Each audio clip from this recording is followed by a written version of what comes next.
بسم اللہ الرحمن الرحیم۔ ناظرین، دنیا میں ہر انسان اپنی صحت، خوراک اور زندگی کے دوسرے معاملات میں فیصلے کرتا ہے، لیکن کیا واقعی ہمیں معلوم ہوتا ہے کہ ہمارے لیے کیا بہتر ہے اور کیا نقصان دہ؟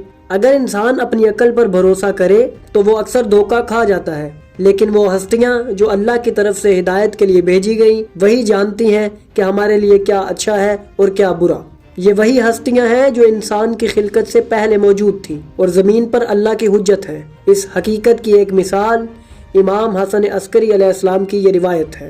محمد بن صالح کہتے ہیں کہ میں نے امام حسن عسکری علیہ السلام کو خط لکھا کہ میں خربوزہ کھانے کا بہت شوقین ہوں، کیا اسے کسی بھی وقت کھایا جا سکتا ہے؟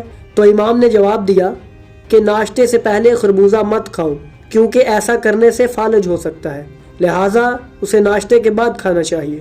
ناظرین، آج کے جدید طبی اصول بھی ہمیں بتاتے ہیں کہ کچھ پھل اور غذائیں مخصوص اوقات میں کھانے سے ہی فائدہ پہنچتا ہے، جبکہ غلط وقت پر کھانے سے نقصان ہو سکتا ہے۔ یہ وہ علم ہے جو صدیوں پہلے اہل بیت علیہم السلام نے ہمیں عطا کیا تھا۔ یہی حکمت ہمیں امام علی رضا علیہ السلام کی تعلیمات میں بھی نظر آتی ہے۔ جب مامون رشید نے سرکاری طور پر امام سے درخواست کی کہ آپ ایک رسالہ تحریر کریں جس پر عمل کر کے لوگ بیماریوں سے محفوظ رہ سکیں، تو امام نے 4 مختلف مذاہب کے علماء کی موجودگی میں ایک رسالہ تحریر فرمایا جس کا نام رسالہ ذہبیہ رکھا گیا۔ اس میں صحت، خوراک اور مختلف بیماریوں سے بچنے کے اصول تفصیل سے بیان کیے گئے ہیں۔ یہ ایک حیرت انگیز حقیقت ہے کہ وہی تعلیمات جو صدیوں پہلے دی گئی تھی آج سائنس بھی ان کی تصدیق کر رہی ہے۔ ہماری آنے والی ویڈیو میں ہم اس رسالے کی مزید حیرت انگیز روایات آپ کے ساتھ شیئر کریں گے جن میں بتایا گیا ہے کہ کون سا کھانا کب اور کیسے کھانا چاہیے۔ بس اگر آپ کو ہماری یہ کاوش پسند آئی